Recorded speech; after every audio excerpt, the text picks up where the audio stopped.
North Sumatra is full of incredible places. Wild jungles, steamy volcanoes, massive lakes, and villages straight out of a postcard. But with so much to see, where do you even start? Don't worry, we've got you. We're Carly and Agung. We've spent the last 10 years exploring North Sumatra, and today we're going to tell you our absolute favourite spots that you must see. It's quite cold, so I'm going to put my space jacket on. So let's kick things off with Medan City. What can we say about Medan, Agung?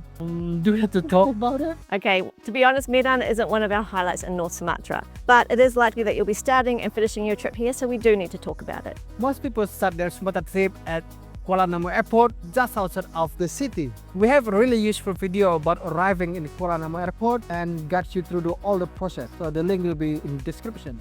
When I first started traveling to Sumatra, I really disliked Medan. I found it noisy, chaotic, overwhelming, and I just wanted to get out there as quickly as possible. But honestly, over the years it has grown me, and now I find its colour and full of life to be quite stimulating for short periods of time. Medan is the capital of North Sumatra, and there's about 2.5 million people living in it, which is like half the population of New Zealand.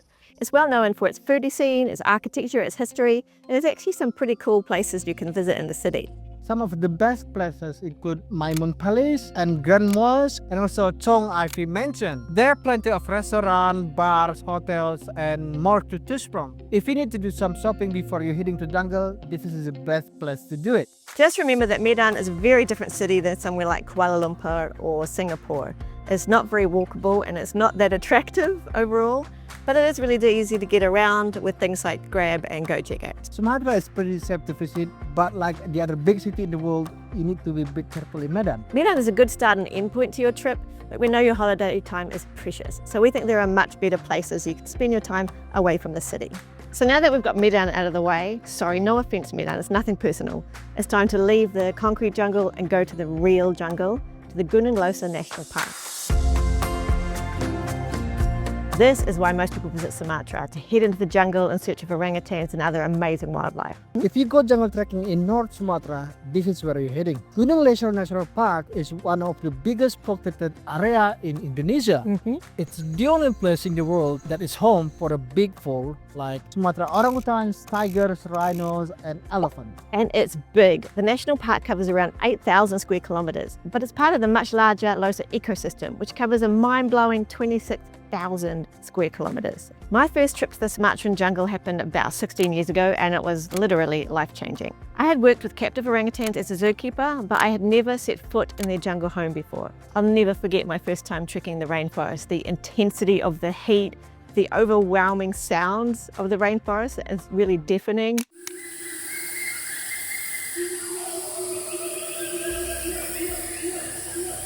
The blanket of humidity and the incredible diversity all around you was just mind-blowing. The moment I set eyes on a wild orangutan, it changed my brain chemistry. Every single trek I've been on since that very first one has been equally incredible.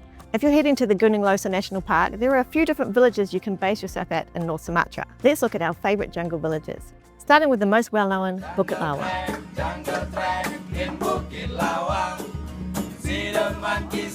So there are several places you can trek to see orangutans in North Sumatra, and Bukit Lawang is by far the most popular. For some people this might be off-putting because they're worried that it's too over-touristed or too busy, but being popular isn't always a bad thing. It also makes Bukit Lawang one of the most accessible and comfortable places to visit, especially if you're a first-time jungle trekker.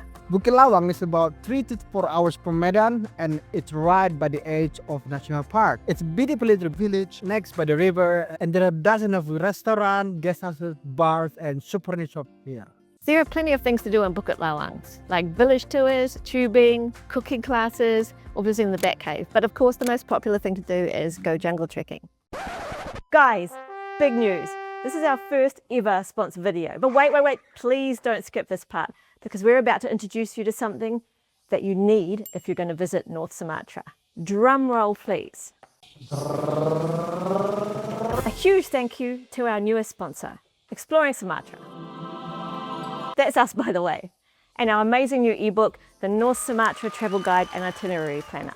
Guys, this ebook is the ultimate guide to North Sumatra, your all-in-one travel planner. It's 140 pages packed with everything you need to plan your trip. It has in-depth destination guides, transportation guides, budgeting advice, travel tips for solo travelers, families, couples, LGBTQ plus travelers, and we even have custom built itineraries for 7 days, 10 days, and 2 weeks. If you want to know where to stay and where to eat and the best thing to do in each place, this ebook is for you.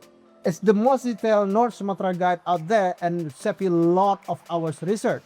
If you want to plan the perfect North Sumatra adventure and support our little family business, grab your copy today. The link will be in the description. It only costs a few dollars, but it's worth its weight in durian. Not everyone likes durian, Charlie. True. Okay, it's worth its weight in coffee beans. How about that? Dear. Okay guys, so now let's go back to the jungle. The reason Bukit Lawang is so popular is that it was once the site of an orangutan release centre. Some of the released orangutans here used to be supplementary fed at public feeding platforms, but that was stopped many years ago. Even so, a few orangutans here are very used to being around people, which means there's a higher chance that you're going to see them than many of the other jungle villages. It also means, unfortunately, that you're more likely to see some unnatural behaviours, like the orangutans coming down to the ground and approaching people looking for food. Feeding the orangutans is against park rules, and it's really dangerous for them and also for people. There are guides, unfortunately, that still do it. That's why it's really important to choose an ethical guide when you're trekking in Bukit Lawang, or anywhere else for that matter. If you're not sure what it means to trek ethically or what that looks like, here are the general guidelines. Never feed any of the wild animals you come across, whether it's a primate or a turtle or anything else. Don't touch any of the wild animals you meet. Orangutan experts suggest staying a minimum of 10 meters away from orangutans, and that goes also for any primates, because we can pass on illnesses to them that we might not even know we have. If you're sick, this is especially important to stay away from them. And even better, if you're really sick, maybe don't even go trekking that day or wear a mask if you have to. You shouldn't eat or drink in sight of wild primates because a lot of them will come and approach you looking for bits of food, and you don't want to cause that conflict. And also, when you leave the jungle, take your food scraps with you so you don't leave them there covered in your lovely germs for the orangutans to eat once you've left. If you want to know more about ethical trekking in Bukit Lawang, we have a lot of detailed information on our website. We'll put the blog in the link below. So even though Bukit Lawang is busier than the other jungle village, it's still small and authentic, especially compared to Thailand or Bali. It's a great place for those who wanna get off the beaten path, but still have access to Western restaurants and bars. And because it's so popular, and it's a great place to meet other backpackers. Our next jungle village is a beautiful area and it's only 30 minutes from Bukit Lawang.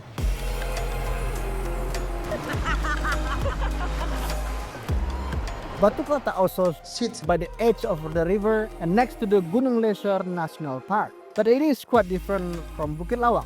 The village area of Batu Katak is very small and simple, just a few little houses beside the river. You won't find any bars, souvenir shops or Western restaurants here, but you will find an awesome little community and a most incredible forest for trekking.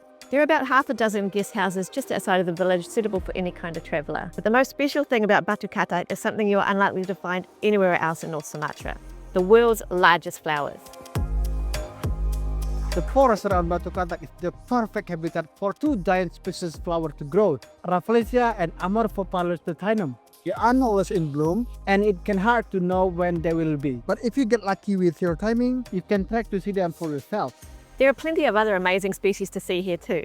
Every time we stay here, we see sea-among gibbons and large gibbons singing up in the trees. And I've even camped in the rainforest here and woken up in the morning to find our guides looking at tiger footprints around our campsite, which is really scary but very cool. Actually, Batu Katak is one of my favourite places to go trekking because, as well as the rainforest from the national park, they have very cool karst forest, which is made up of limestone. So there's lots of rock climbing to do, and they have some very cool caves, including an underground river cave that you can go trekking through. But as well as the trekking, there's lots of other cool things to do in Batu Katak. There's tubing and village activities to get involved in, like traditional medicine classes or cooking classes, and you can even help the local school kids practice their English. If you want to know more about this beautiful village, we have comprehensive guide in our website or watch video up here somewhere. Guys, if you are finding this video helpful so far, please take a second to click the like and subscribe if you haven't already, because it helps us make more useful content to help you plan your Sumatra trip. Sure. Now we have one more stop near the national park before we head elsewhere, and this one is a very special one. Welcome to my village, Tangkahan.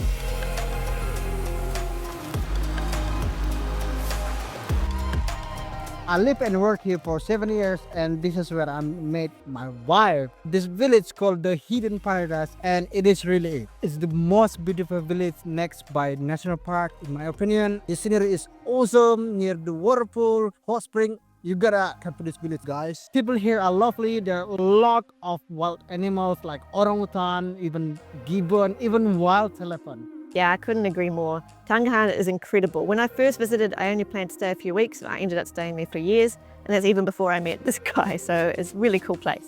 So Tangkahan is about 3 or 4 hours drive from Medan City, and it's about 2 hours on the back roads from Bukit Lawang. It's quite a bit bigger than Batu Katak, so there's a few more guest houses to choose from and a few more restaurants around, but it's still pretty small and authentic. Not many foreign tourists know about it yet. Now Tangkahan is most well known for its elephant rescue centre, but there is so much more on offer here regardless of whether you have anything to do with the elephants or not. There's a waterfall and hot spring right on the river, right next to the village, so you can visit independently without needing a guide, and it's beautiful. There's trekking, tubing, cooking classes, or just hanging out and getting to know the locals. Now back to the elephant centre. They no longer offer riding here, they stopped a few years ago, which is fantastic, but however they do still offer photo opportunities and washing. The best way you can support them if you do want to interact with the elephants is to do a very cool experience called walking with the elephant. And that's where you get to walk into the forest as the elephant's grazing and enjoying themselves in their natural habitat, and you're just standing back and watching them. If you want to know more about this beautiful jungle village, you can check our video up here or find out our complete guide, the link in description. Okay, so now we're moving on from the steamy jungle to the steaming volcanoes and hot springs. Our next best North Sumatra destination is the highland town of Berastagi. This area is famous for its fruit and vegetable growing, and also for the two big volcanoes, Mount Sebayak and Mount Sinabung. Berastagi is the perfect stopover on your North Sumatra itinerary because it's roughly halfway between the jungle villages and Lake Toba. From Bukit Lawang, it's about a 4-hour drive, and from Medan, it's about 3 or 4 hours. One thing you need to know about Berastagi, it's actually quite cold compared to the other part of North Sumatra. When I was there, I found it so freezing at night, so I have to go out and buy a hoodie. This is because it's higher altitude. And the good news is you do not need air conditioning. You may want to pack some warm clothes if you want to come to here. The most popular thing to do in Berastagi is go for a sunrise trek up Mount Sebayak. The trek isn't too difficult and it can be done in just a few hours. Nearby Mount Sinabung is still off limits because it's considered pretty active, but don't panic, the last eruption was about 2021, so there's been nothing major since. And after you hike the volcano, it's a really nice treat to go to one of the hot springs that are around the area and soak in a hot pool. You can also visit the fruit and vegetable market, which is really interesting to do, try all the different exotic fruits. You can go strawberry picking or drive to one of the abandoned villages that were left empty after the last big eruption. Berastagi is part of Tanah and the heartland for Karodes culture, which is my culture. You can visit Karodes villages or museum to learn more about this. These masks were traditionally used when there's a dry season. People put them on and do dancing to bring the rain.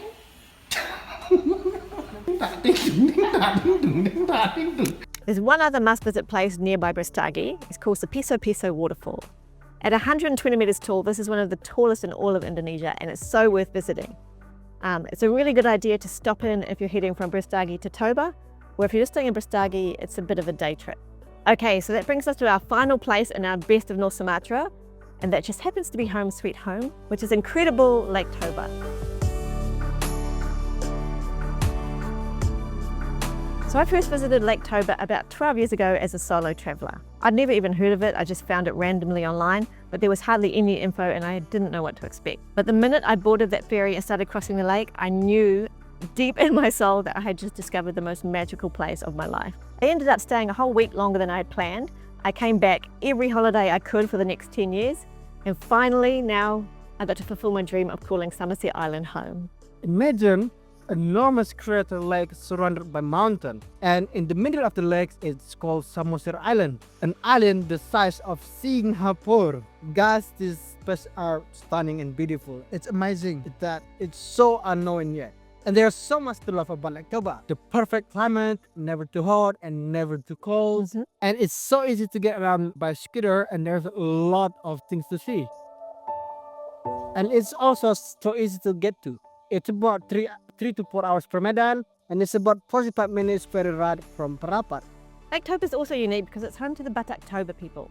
Just like the Karenese people, the Batak Toba culture has its own language, art, music and traditional clothing. All over Samosir Island and around the lake, you can see the distinctive rumah bolong, which is the traditional Batak houses that have that awesome curved roof. They have some restored villages that you can go and visit, and museums and things like that. Or you can still see the original villages all over the island that are really authentic and people still live there. The best place to stay on Samosir Island is right where we are, in the village of Tuk. This is where most of the tourist infrastructure is, with plenty of hotels, guest houses and even a few bars. In spite of being such a popular place, Tuk doesn't often feel over-touristed or too busy. With the exception of public holidays like Eid al-Fitr and New Year's, when things do get a little crazy, foreign tourists are usually quite shocked at how sleepy and quiet the village feels. Our favourite thing to do here is just get on a scooter and explore. There are so many cool things to see other than just the traditional villages. There's waterfalls, there's even some cool beaches, there's viewpoints, and so much more to just get on the bike and check out. We even have Teletubby Hills and the world's largest Jesus statue to check out. Honestly guys, Lake Toba is the place you cannot miss in your North Sumatra itinerary. To be honest, we can spare the entire video just about Lake Toba. Actually, we have a whole playlist full of Lake Toba videos, but the best one you should watch if you want to come here is our 50 best things to do in Lake Toba, which will be up top. If you haven't grabbed our ebook yet, make sure you go check it out in the links in the description. We promise you it's the best travel buddy you're ever going to have. So guys, there you have it. Some of the best places you can visit in North Sumatra. But of course, in a province this big, there are so many secret hidden spots to check out. Do you want to keep discovering them? Hit like and subscribe to follow along on our adventure. Thanks for watching guys, and See you in Sumatra.